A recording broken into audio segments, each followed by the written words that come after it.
So let's move on to sample problem number 2. We also have a statically indeterminate beam. So yung pinagkaiba lang on our previous example.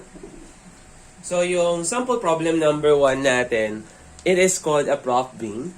So supported siya on the other end na external support. But in this case, iniba natin yung loading and at the same time, iniba natin yung support natin on the end. So, from having a roller as an external support, right now, we will have a fixed end. Kaya, nagkaroon dito is nag-restrain on both end yung beam natin. So, from uniform load, ginawa naman natin siyang varying load. So, that is our beam. So, if you are going to check it, so first of all, we need to determine yung mga reactions natin. So, for this part, we have our vertical reaction at A, and also yung moment natin acting at point E. On the other hand naman, we have the reaction natin at point C, and also yung moment natin at point C. So, we can solve that using yung mga fixed end moment natin. But for this case, we will going to apply yung area moment, double integration, and yung superposition method natin. For this, we're going to apply muna yung area moment method natin. So, hahanapin natin yung 4 na reactions natin that was required on the problem. So, we will going to simplify this beam using area moment method. So using area moment, first of all, you need to know what is your moment center. So for this case, point blank is the moment center. So ulit-ulit na lang, no? Dealing with moment center, lagi nating kinukuha yun is yung height nung varying load natin o yung uniform load natin. So for this case, so i-adapt natin is yung moment center natin at C para mamatay yung moment C natin at yung reaction C natin. Kasi mag-moment center tayo dun sa height para hindi tayo mag-continuity condition. So for this case, let's have a moment center at C. So, mangyayari niyan, we have an upward moment. So, nakalimutan natin ilagay yung distance. This is 2 meter, 3 meter. So, meron tayong upward reaction dyan. So, that is yung RA natin. So, moment natin siya at point C, having a moment arm of 5. So, RA times 5. So, you will have 5 RA. Going upward, kaya positive RA all over EI. Next naman is, we have yung moment at A natin. Since yung kinonsider natin dito, and yung location ng moment at A natin is on the left part of our moment at C, of our point C, nasa left part yung moment at A natin.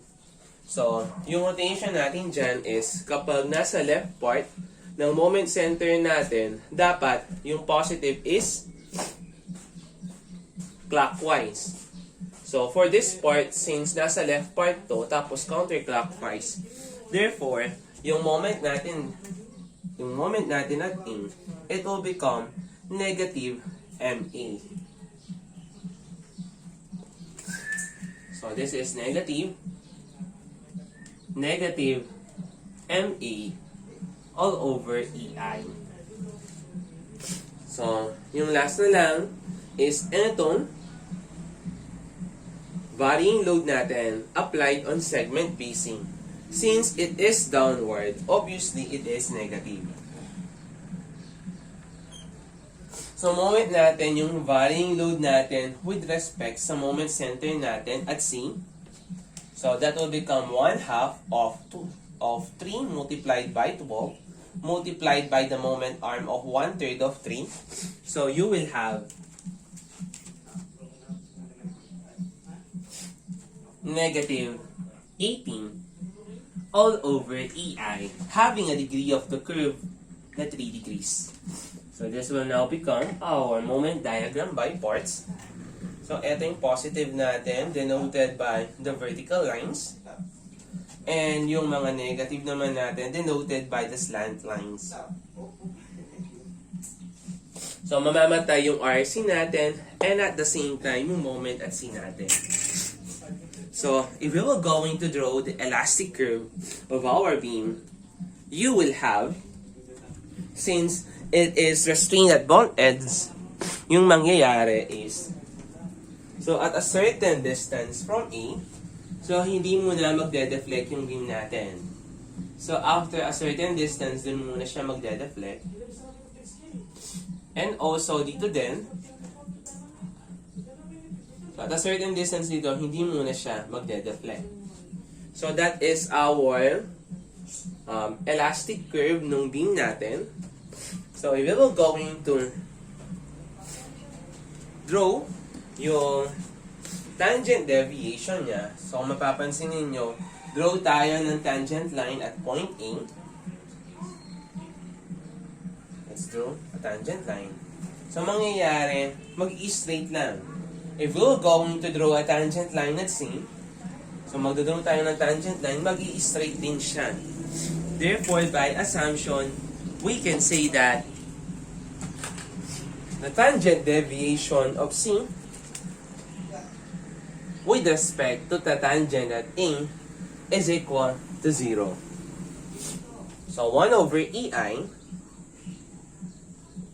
so area bounded by AC multiplied by the X bar with respect to C is equals to 0.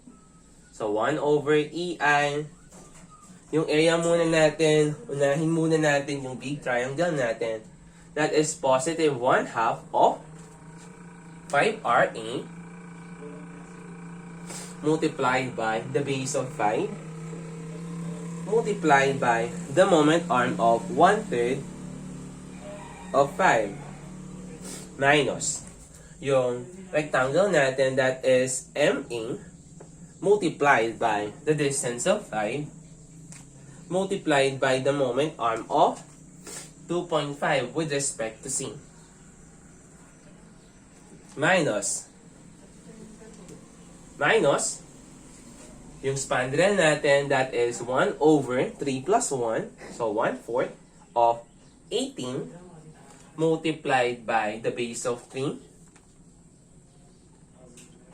multiplied by the centroid of 1/5 of 3 is equals to 0. Shape solve, you will going, di pala shape solve, so ayusin natin. So yung 1 over EI natin, i-divide natin sa kabila, so that will become 0. So upon arranging our equation, you will have 125 RA over 6 minus 12.5 MA. Tapos, etong value natin na to, we will transpose it on the other side. So, mag-change siya ng sign from negative, magiging positive. So, you will have 8.1. So, that is your equation number 1. So, since we have two unknowns, yung RA natin at saka MA, we need at least or another equation to solve for the value of the unknowns. Kasi, two unknowns, two equations. So, titingnan natin, no?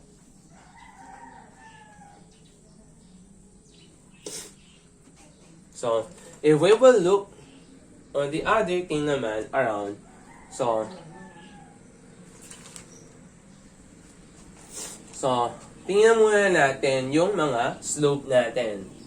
So, for this part, Since yung tangent at A natin, it coincides to the tangent drawn at C. Kasi ating tangent at A natin. Tapos, nung din-draw natin yung isa, ito naman yung tangent at C. So, nag-coincide sila. Meaning to say, yung slope between these two is equal to 0. Kasi nga, nagpatong yung dalawang tangent lines natin. So, applying yung mga formula natin, that is 1 over EI. The area bounded by AC is equals to 0. So, upon simplifying, you will have, so we have 1 over EI, that is 1/2 of 5RA multiplied by the base of 5 minus MA multiplied by the base of 5 minus the spandrel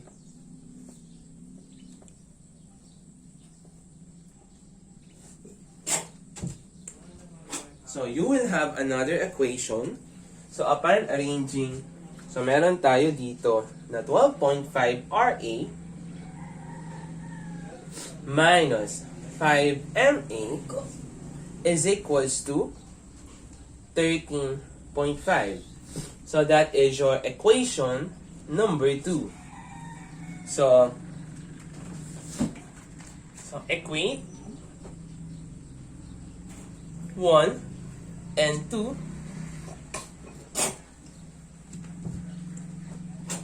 So, gagamitin lang natin yung mode 5-1.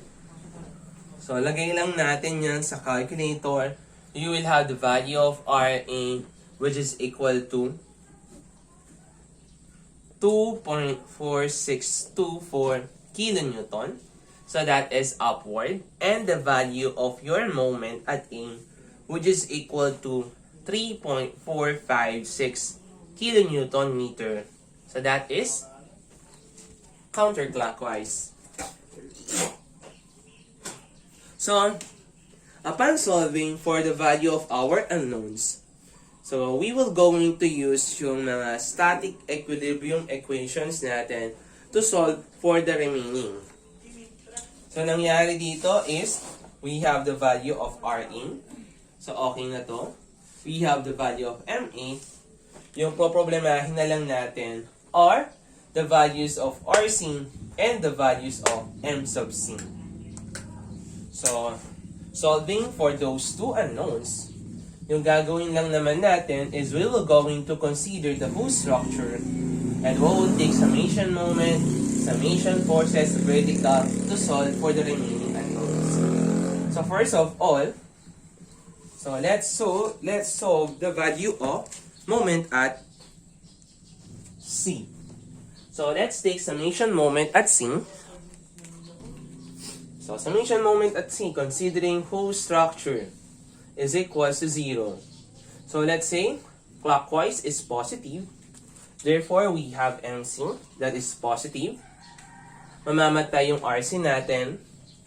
So, yung ano natin dito, yung RA, yung next naman is yung RA, yung MA natin, that is counterclockwise. So, that will become negative 3.456 plus yung reaction at A natin, which is equal to 2.4624 multiplied by 5 minus etong varying load natin. So that is 1/2 of 12 multiplied by 3 multiplied by the moment arm of 1/3 of 3 is equals to 0. So the moment at C is now equal to 9.144 kilonewton meter clockwise. Next, we're going to take summation forces vertical is equals to 0. Upward is positive. So we have RA, which is equal to 2.4624 plus the value of your RC minus the varying load which is equal to 1/2 of 12 multiplied by 3 is equals to 0. So the value of your RC is now equal to 15.5376 kilonewton acting upward. So those are the value of our unknowns and this statically indeterminate beams for sample problem number 2 using area moment method.